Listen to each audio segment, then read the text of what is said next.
Queridos amigos e companheiros do Grupo Espírita Fraternidade, nosso caminho de Damasco.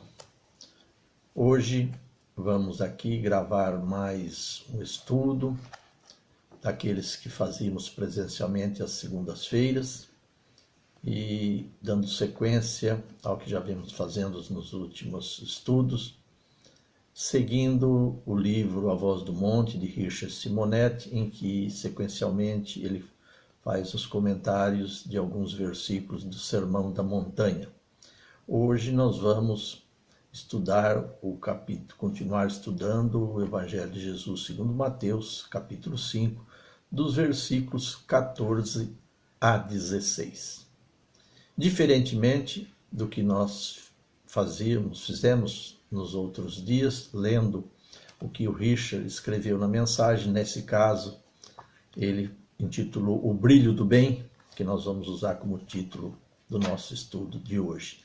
Só que nós vamos utilizar-nos de algumas mensagens de Emmanuel, através da psicografia de Chico Xavier, que nós encontramos no livro Fonte Vida, Caminho, Verdade e Vida e Vinha de Luz. São 5 mensagens que nós vamos ler e comentar aí o que Emmanuel disse nessas mensagens. Então, que tenhamos um estudo bastante profícuo, que a espiritualidade nos ajude, Deus e Jesus nos ampare e que todos possamos aproveitar fartamente as lições do Evangelho de Jesus e as instruções de Emmanuel. Nós começamos pelo livro Fonte Vida, que traz uma página chamada Sois a Luz, que é abordando o capítulo 5, versículo 14 do Evangelho de Jesus segundo Mateus: Vós sois a luz do mundo. Disse Emmanuel nessa sua mensagem: quando Cristo designou os seus discípulos como sendo a luz do mundo, assinalou-lhes tremenda responsabilidade na terra. A missão da luz é clarear caminhos, varrer sombras e salvar vidas. Missão essa que se desenvolve invariavelmente à custa do combustível que lhe serve de base. A chama da candeia gasta o óleo do pavio. A iluminação elétrica consome a força da usina. E a claridade, seja do sol ou do candelabro, é sempre mensagem de segurança e discernimento, reconforto e alegria, tranquilizando aqueles em torno dos quais resplandece. Se nos compenetrarmos, pois, da lição do Cristo, interessados em acompanhá-lo, é indispensável a nossa disposição de doar as nossas forças na atividade incessante do bem, para que a boa nova brilhe na senda de redenção para todos. Cristão sem espírito de sacrifício é lâmpada morta no santuário do Evangelho. Busquemos o Senhor, oferecendo aos outros o melhor de nós mesmos. Sigamo-lo, auxiliando indistintamente. Não nos detenhamos em conflitos ou perquisições sem proveito. Vós sois a luz do mundo, exortou-nos o Mestre, e a luz não argumenta, mas sim esclarece e socorre, ajuda e ilumina. Se o Cristo asseverou que nós somos a luz do mundo, é porque nós tínhamos algo a oferecer. Se na Terra nós vemos luzes que nos são ofertadas, artificialmente ou não,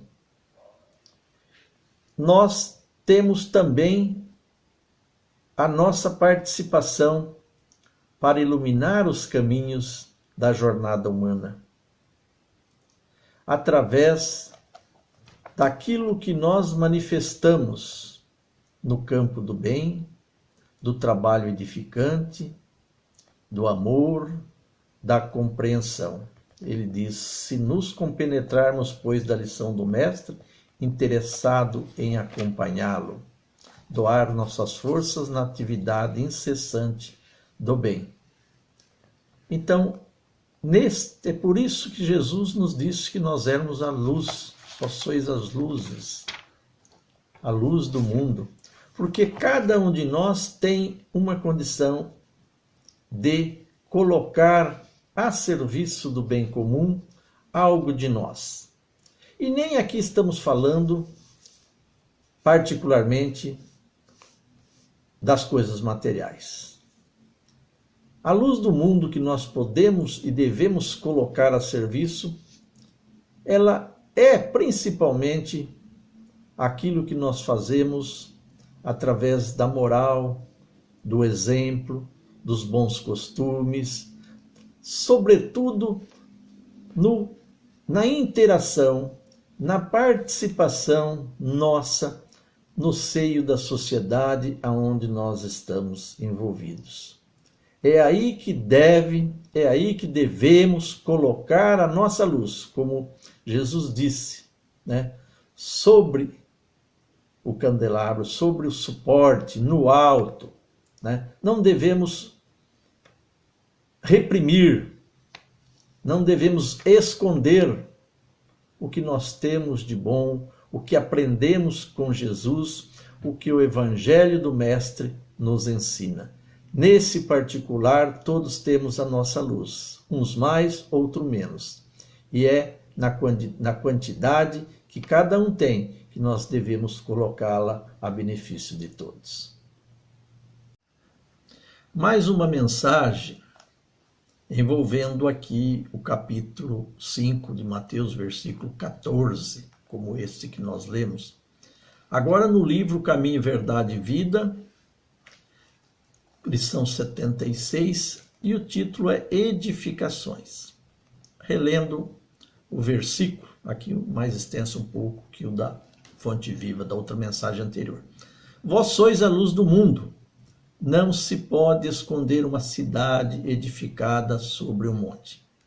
E a mensagem é a seguinte: o Evangelho está repleto de amorosos convites para que os homens se edifiquem no exemplo do Senhor. Nem sempre os seguidores do Cristo compreendem esse grande imperativo da iluminação própria em favor da harmonia na obra a realizar. Esmagadora percentagem de aprendizes, antes de tudo, permanece atenta à edificação dos outros, menosprezando o ensejo de alcançar os bens supremos para si.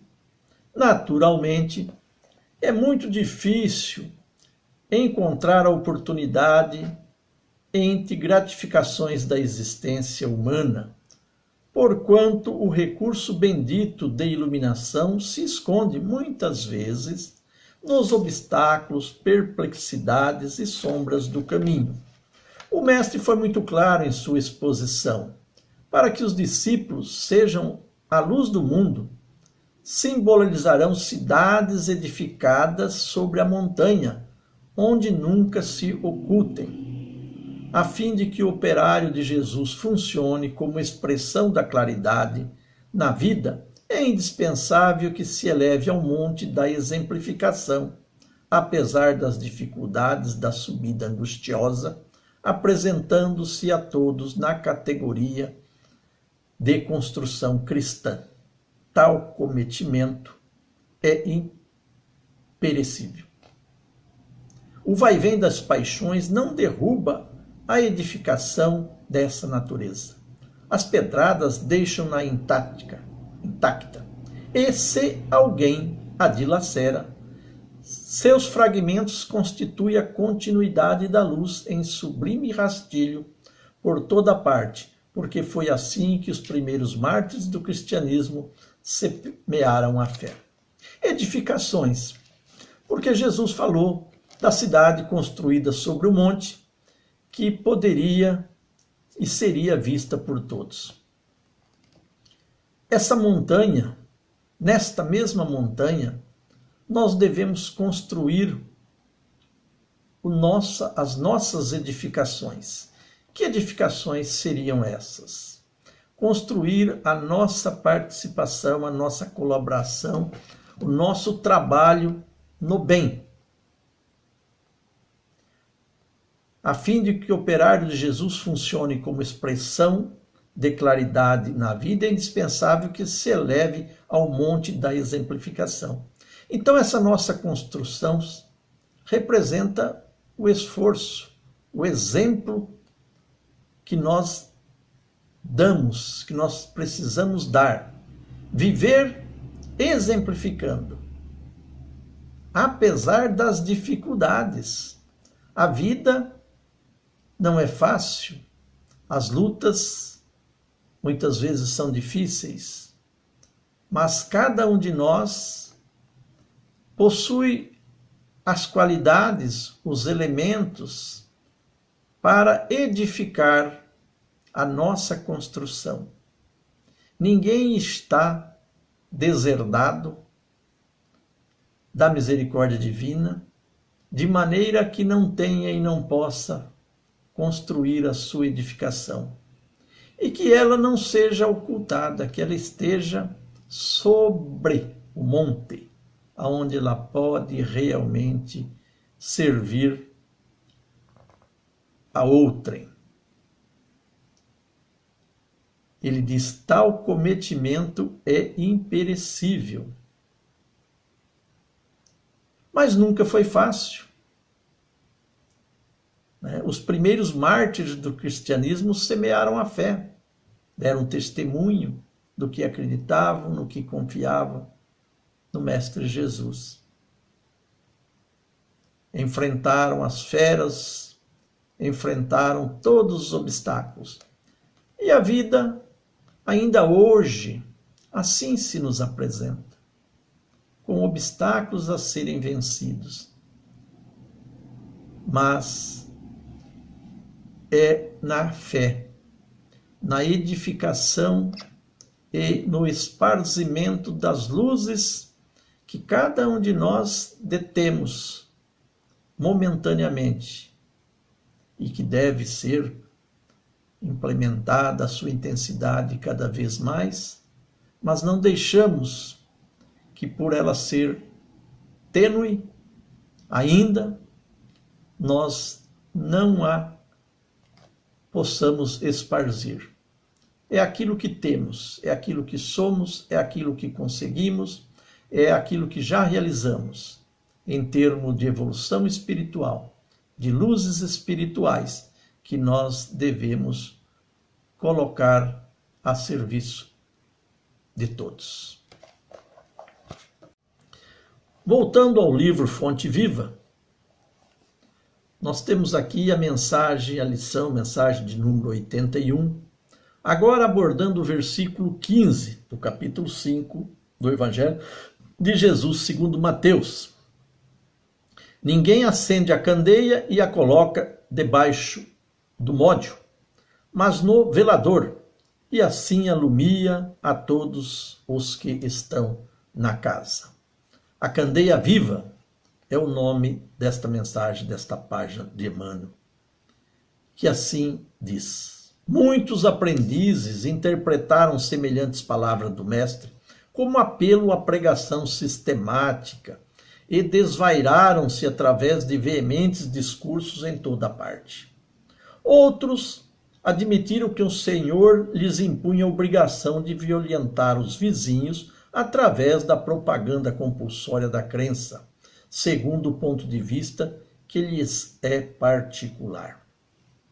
Em verdade, o sermão edificante e o auxílio fraterno são indispensáveis na extensão dos benefícios divinos da fé. Sem a palavra é quase impossível a distribuição do conhecimento. Sem o amparo irmão, a fraternidade não se concretizará no mundo. A assertiva de Jesus, todavia, atinge mais além. Atentemos para o símbolo da candeia. A claridade da lâmpada consome força ou combustível. Sem o sacrifício da energia ou do óleo, não há luz. Para nós aqui, o material de manutenção é a possibilidade, o recurso, a vida. Nossa existência é a candeia viva. É um erro lamentável despender nossas forças sem proveito para ninguém, sobre a medida de nosso egoísmo, de nossa vaidade ou de nossa limitação pessoal. Coloquemos nossas possibilidades ao dispor dos semelhantes. Ninguém deve amealhar as vantagens da experiência terrestre somente para si.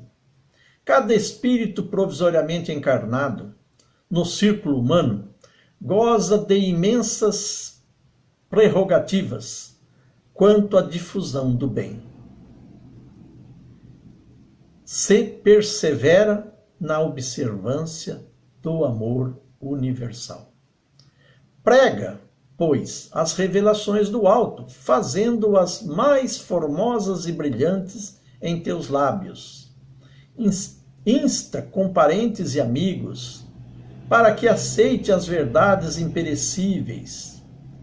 Mas não ouvides que a candeia viva da iluminação espiritual é a perfeita imagem de ti mesmo.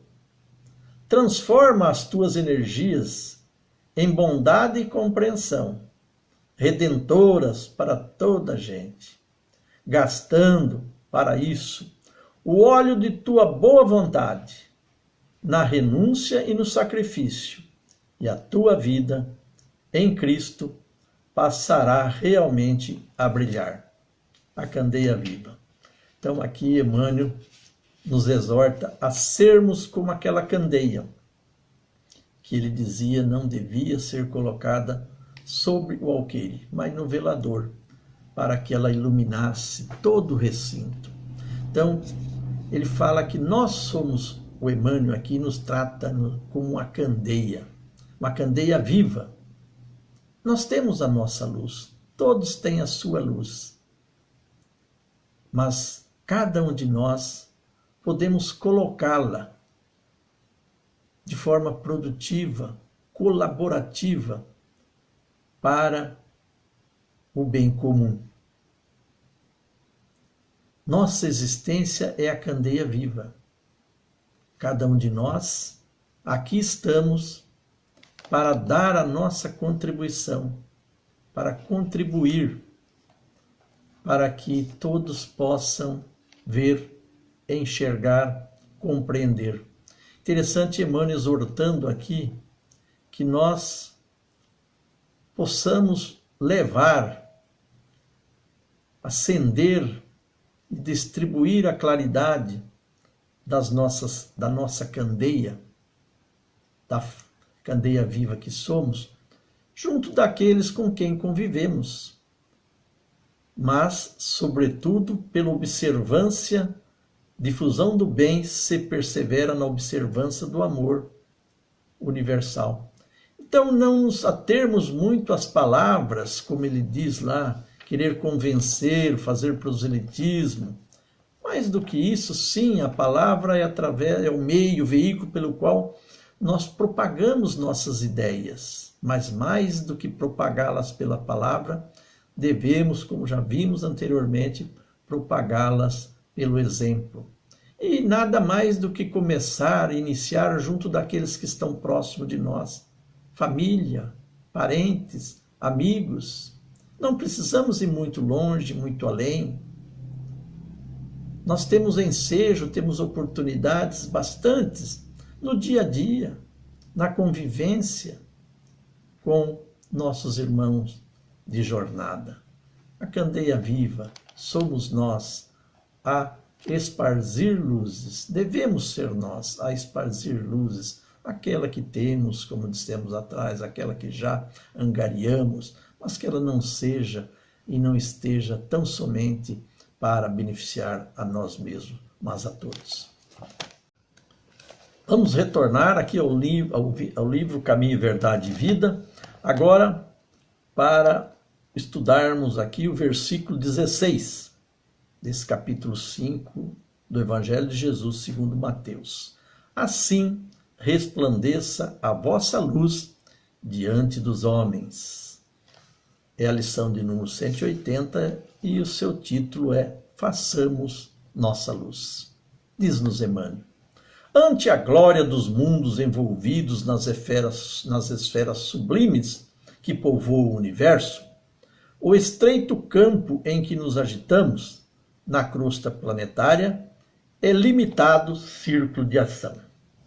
Se o problema, no entanto, fosse apenas o de espaço, nada teríamos a lamentar. A casa pequena e humilde, iluminada de sol e alegria, é paraíso de felicidade. A angústia de nosso plano procede da sombra. A escuridão invade os caminhos em todas as direções. Trevas que nascem da ignorância, da maldade, da insensatez, envolvendo povos, instituições e pessoas. Nevoeiros que assaltam consciência, raciocínios e sentimentos. Em meio da grande noite é necessário acendamos nossa luz. Sem isso é impossível encontrar o caminho da libertação. Sem a irradiação brilhante de nosso próprio ser, não poderemos ser vistos com facilidades pelos mensageiros divinos que ajudam em nome do Altíssimo, e nem auxiliaremos efetivamente a quem quer que seja. É indispensável organizar o santuário interior e iluminá-lo, a fim de que as trevas não nos dominem. É possível marchar valendo-nos de luzes alheias. Todavia, sem claridade que nos seja própria, padeceremos constante ameaça de queda. O proprietário das lâmpadas acesas pode afastar-se de nós, convocados pelos montes de elevação que ainda não merecemos. Vale-te, pois, dos luzeiros do caminho, aplica o pavio da boa vontade ao óleo do serviço e da humildade, e acende o teu archote para a jornada.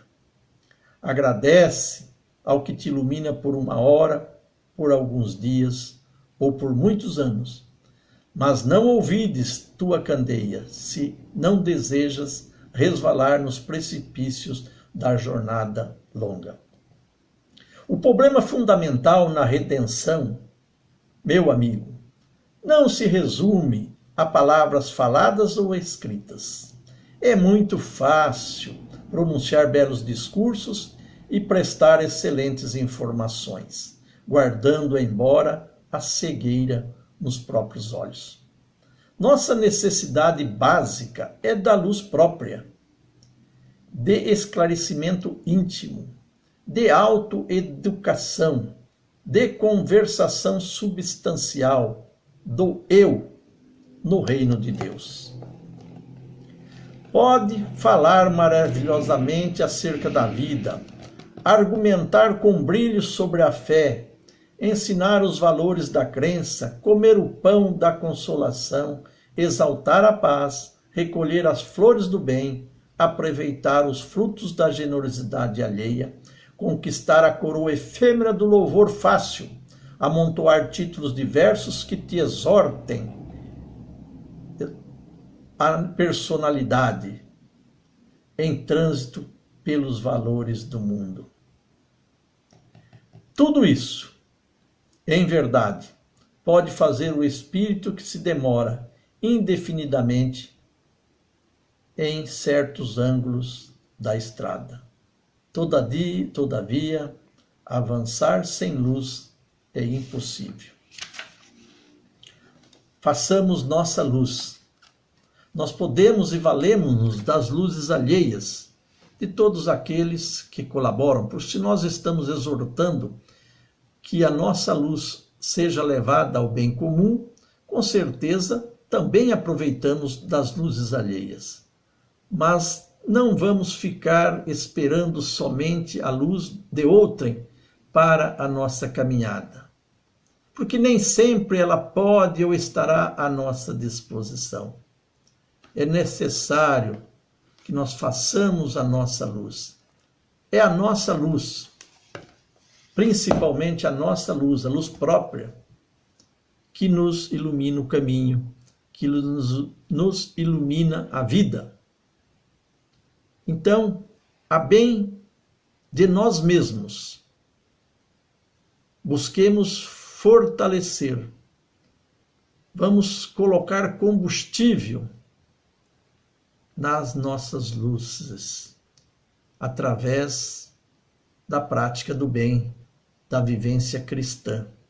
Aí sim estaremos possibilitados de, usando a nossa luz e a luz daqueles que ela nos oferta, somando-se aí este conjunto de luzes de outro e das luzes próprias, nós tenhamos possibilidade de trilhar com mais segurança, no melhor caminho, no melhor rumo e obtermos melhores êxitos na nossa caminhada. E vamos terminar aqui com a última lição, a de número 159 do livro Vinha de Luz, Emmanuel Chico Xavier, em que ele também aborda o versículo 16 do capítulo 5 do Evangelho de Jesus segundo Mateus.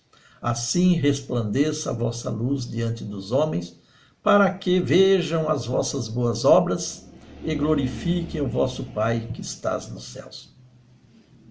Admitem muitos aprendizes que brilhar será adquirir destacada posição em serviços de inteligência no campo da fé. Realmente, excluir a cultura espiritual, melhor dizendo, em seus diversos ângulos, da posição luminosa a que todos devemos aspirar, seria rematada insensatez. Aprender sempre para melhor conhecer e seguir é a destinação de quem se consagra fielmente ao Mestre Divino. Urge, no entanto, compreender, no imediatismo da experiência humana, que se o Salvador recomendou aos discípulos brilhassem à frente dos homens, não se esqueceu de acrescentar que essa claridade deveria resplandecer de tal maneira que eles nos vejam as boas obras, rendendo graças ao Pai em forma de alegria com a nossa presença. Ninguém se iluda com os fogos fátuos ou intelectualismo artificioso. Ensinemos o caminho da redenção, tracemos programas salvadores onde estivermos. Brilhe a luz do Evangelho em nossa boca ou em nossa frase escrita, mas permaneçamos convencidos de que se esses clarões não descortinam as nossas boas obras, seremos invariavelmente recebidos no ouvido alheio e no alheio entendimento, entre a expectação e a desconfiança, porque somente em fundido pensamento, verbo e ação, no ensinamento do Cristo Jesus, haverá em torno de nós glorificação construtiva ao nosso Pai que estás nos céus. Brilhar. É necessário, como mencionamos e como estão nessas belas mensagens de Emmanuel, a luz que todos temos e precisamos colocar para que ela esteja ao alcance de todos. Mais uma vez, Emmanuel exalta a necessidade de que, mais do que a fala, mais do que a palavra articulada ou escrita, sejam o exemplo, a nossa conduta, a maneira de nos comportarmos, de nos relacionarmos, aquilo que realmente nós temos a oferecer como luzes a brilhar. Não nos esqueçamos, pois, de que estamos compromissados, como todas as demais luzes que a natureza, que Deus nos concedeu, sejam elas artificiais ou não, é a nossa luz que importa. é a luz própria, particular, a luz do Espírito, a luz da alma, que Jesus exorta sejam colocados acima, no aparador, e não sob o alqueire. Não seja o egoísmo, não sejam as nossas imperfeições, que possam impedir que tudo o que nos chegou, tudo o que já nos foi concedido por graça e misericórdia de Deus, as luzes que já produzimos, as luzes que já conquistamos, no entendimento, na compreensão das leis maiores, das leis eternas e imutáveis do Criador, estejam sempre em nossa mente, presente nas nossas palavras, presente, sobretudo, nos nossos atos, nas nossas ações, nas nossas edificações. Não nos esqueçamos de construir e edificar sempre no alto, para que possa não somente ser vista, mas servir como luz que quanto mais alta e forte for, melhor será para aqueles que dela possam ou venham se valer. Agradeçamos a todos mais uma vez pelas lições, que possamos retornar oportunamente na sequência desses nossos estudos. Muito obrigado a todos.